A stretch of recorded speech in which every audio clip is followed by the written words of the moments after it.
ሰላም ሰላም ውድ ተከታታዮቼ እንኳን ወደ ጂጄ ቲቪ በደህና መጣችሁ። በዚህ ቪዲዮ ላይ ይዤላችሁ የመጣሁት ስለ ጊርቦክስ ወይም ደግሞ ካምቢዮ ወይም ደግሞ በአማርኛ የጥርስ ሳጥን ስለሚባለው ነው።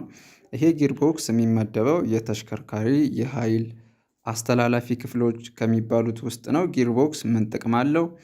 ከማርሽ ጋር ምን ግንኙነት አለው? ሹፌሩ ማርሽ በሚቀይርበት ጊዜ ጊርቦክስ ውስጥ ምን ነገሮች ይከናወናሉ የሚለውን ይዤላችሁ መጥቻለሁ። አብራችሁን ቆዩ።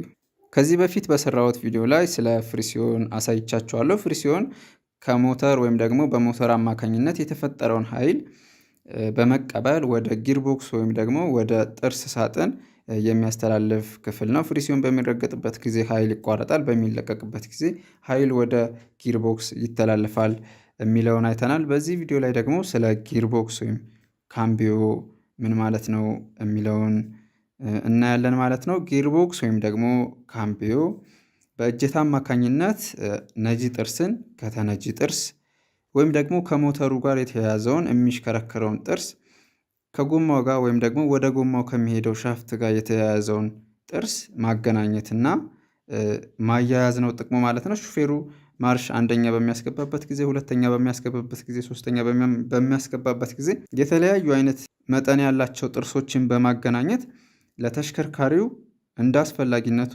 ጉልበት፣ ፍጥነት እንደዚሁም የአቅጣጫ ለውጥ እንዲፈጠር የሚያደርግ የተሽከርካሪ ክፍል ነው ማለት ነው። ጊርቦክስ በሁለት አይነት መንገድ ሊሰራ ይችላል። አንደኛ ማኑዋል ሊሆን ይችላል።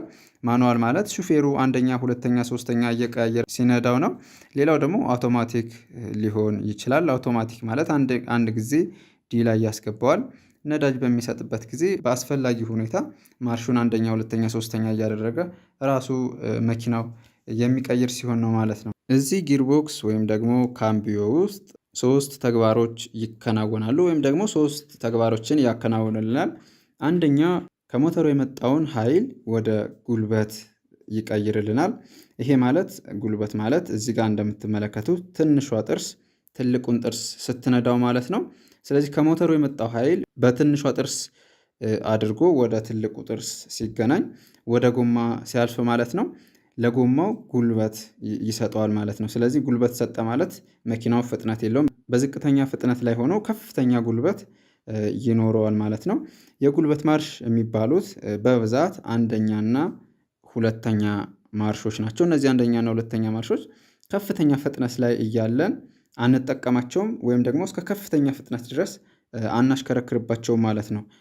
እንደ ፍጥነቱ ሁኔታ ወደ ቀጣዩ ማርሽ መቀየር መቻል አለባችሁ። በመቀጠል ፍጥነት ያስገኛል ነው። ከሞተሩ የመጣው ኃይልን ወደ ፍጥነት ይቀይራል። የፍጥነት ማርሽ የሚባሉት ከሶስተኛ ማርሽ ይጀምራሉ። ሶስተኛ ማርሽ ከጉልበት ማርሽ ወደ ፍጥነት ማርሽ መሸጋገሪያ ማርሽ ልንለው እንችላለን። ስለዚህ የፍጥነት ማርሽ የሚባሉት 3፣ 4፣ 5 ይሆናሉ። ለምሳሌ መኪናው 5 ማርሽ ካለው ማለት ነው። ፍጥነታቸው ወደ ላይ ቁጥሩ በጨመረ ቁጥር ፍጥነታቸውም እየጨመረ ነው የሚሄደው። ሶስተኛ ማርሽ ከነበረ አራተኛ ሲደረግ የበለጠ ፍጥነት ይኖረዋል። አምስተኛ ሲደረግ የበለጠ ፍጥነት ይኖረዋል ማለት ነው። እነዚህ የፍጥነት ማርሽ ላይ ጉልበት አናገኝም። ለምሳሌ መኪናውን ከቆመበት አምስተኛ ማርሽ አስገብታችሁ ለማስነሳት ብትሞክሩ በፍጹም መኪናው ከቆመበት አይነሳላችሁም። ምክንያቱም አምስተኛ ማርሽ ጉልበት ስለሌለው ሞተሩ ያንን ጥርስ አሽከርክሮ የመሄድ ኃይል ስለሌለው ሞተሩ ይጠፋባቸዋል ማለት ነው። ስለዚህ የፍጥነት ማርሾች ለጉልበት አይሆኑም። የጉልበት ማርሾች አንደኛ፣ ሁለተኛ ደግሞ ለፍጥነት አይሆኑም ማለት ነው። ሌላው ጊርቦክስ ላይ የአቅጣጫ ለውጥ ይገኛል። የአቅጣጫ ለውጥ ማለት አንድ መኪና ወደፊት ይሄዳል፣ ሲያስፈልግ ደግሞ ወደኋላ ይሄዳል ማለት ነው። ስለዚህ ይሄንን ለውጥ የምናገኘው የኋላ ማርሽ ላይ በማስገባት ነው። የኋላ ማርሽ በምታስገቡበት ጊዜ ጊርቦክስ ውስጥ 3 ጥርሶች ይገናኛሉ፣ ወይም ደግሞ በሁለት ጥርሶች መሃል ሌላ አንድ ተጨማሪ ጥርስ አለች። ያቺ ጥርስ በሁለቱ ጥርስ መሃል ስትገባ የአቅጣጫ ለውጥ ይመጣል ማለት ነው። ጎማው ወደኋላ በመሽከርከር መኪናው ወደኋላ እንዲሄድላችሁ ያደርጋል ማለት ነው። የኋላ ማርሽ ከባድ ማርሽ ከሚባሉት ውስጥ ይጠቃለላል፣ ጉልበት ስላለው ማለት ነው። ጊርቦክስ የተለያዩ ክፍሎች ይኖሩታል። እዚህ ጋር እንደምትመለከቱት የተለያዩ ክፍሎች ይኖሩታል። የመጀመሪያው ከፍሪሲዮን ኃይልን ወይም ደግሞ እሽክርክሪቱን ኃይሉን የሚቀበል ኢንፑት ሻፍት የሚባል አለ። ወደ ጊርቦክስ የሚያስገባው ሻፍት ማለት ነው። እሱ ላይ ደግሞ እንደምትመለከቱት የተለያዩ ጥርሶች አሉ። በመቀጠል መሀል ላይ ወረድ ብሎ የምትመለከቱት ካውንተር ሻፍት የሚባል አለ። ይሄኛው ሻፍት ደግሞ ከኢንፑት ሻፍት ወይም ደግሞ ከአስገቢው ሻፍት በመቀበል ወደ ጎማው የሚሄደው ሻፍት ላይ ኃይልን የሚያስተላልፍ ክፍል ነው ማለት ነው። እዚህም ላይ የተለያዩ ጥርሶች አሉ። እነዚህ ጥርሶች አንዱ ትልቅ አንዱ ትንሽ እንደምትመለከቱት የተለያየ ሳይዝ ያላቸው ጥርሶች ናቸው። እነዚህን ጥርሶች ነው በማገናኘት ነው ሹፌሩ ማርሽ በሚቀይርበት ጊዜ እነዚህ ጥርሶች ሲገናኙ ነው መኪናው ጉልበት፣ ፍጥነት እንደዚሁም የአቅጣጫ ለውጥ የሚያገኘው ማለት ነው። በመቀጠል አውትፑት ሻፍት የሚባል አለ። ይሄ ከጊርቦክስ ውስጥ የተገኘውን ኃይል ለፕሮፕለር ሻፍት በመስጠት ወደ ጎማ ኃይል እንዲያልፍ የሚያደርግ የጊርቦክስ ክፍል ነው ማለት ነው። እነዚህ ሻፍቶች ጊርቦክስ ውስጥ ይገኛሉ። የተለያዩ አይነት ክፍሎች ሊኖሩት ይችላሉ። እዚህ ጋር ያሳያችሁ የማኑዋል ጊርቦክስን ነው። አውቶማቲክ ጊርቦክስ ላይ ሲሆን ደግሞ የተለያየ አይነት የጊርቦክስ ሲስተም ይጠቀማል። ፕላኔታሪ ጊር የሚባል ሲስተም ስለሚጠቀም ማለት ነው። ይሄ ፕላኔታሪ ጊር የተለያዩ ክፍሎች አሉት። የመጀመሪያው ቶርክ ኮንቨርተር የሚባል ነው።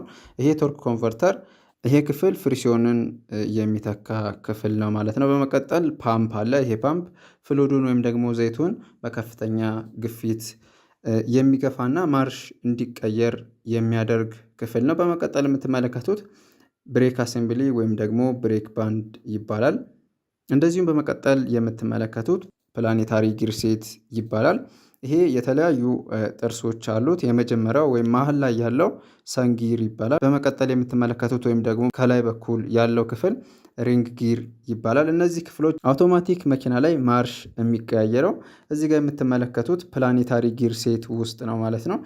አንዱ ነጂ፣ አንዱ ተነጂ፣ እንደዚሁም አንዱ በመቆም አንደኛ፣ ሁለተኛ፣ ሶስተኛ እያለ የተለያየ አይነት ማርሽ የሚቀያየረው እነዚህን ጥርሶች በመጠቀም ነው ማለት ነው። እንደዚሁም የአቅጣጫ ለውጥ ወይም ደግሞ አር ሪቨርስ የሚፈጠረው በእነዚሁ ሰንጊር፣ ፕላኔታሪ ጊር እንደዚሁም ሪንግ ጊር በሚባሉት አማካኝነት ነው ማለት ነው። በመቀጠል የምትመለከቱት ክለች ፓክ ይባላል ወይም ደግሞ ክለች አሴምብሊ ይባላል። ይሄ ወደ አውትፑት ሻፍት ኃይልን የሚያስተላልፍ ነው። እንደዚሁም ፍሉድ ወይም ደግሞ በፓምፕ አማካኝነት ዘይቱ በመምጣት እዚህ ውስጥ በተለያዩ ቫልቮች ወይም ደግሞ ክፍተቶች አማካኝነት በመግባት ክለቹን በመያዝ ሆልድ በማድረግ ማርሽ እንዲቀየር የሚደረግበት ክፍል ነው ይሄ ክለች የሚባለው ክፍል ማለት ነው። በመቀጠል አውትፑት ሻፍት ነው። ይህ አውትፑት ሻፍት ኃይልን ወደ ጎማ የሚያስተላልፍ ክፍል ነው።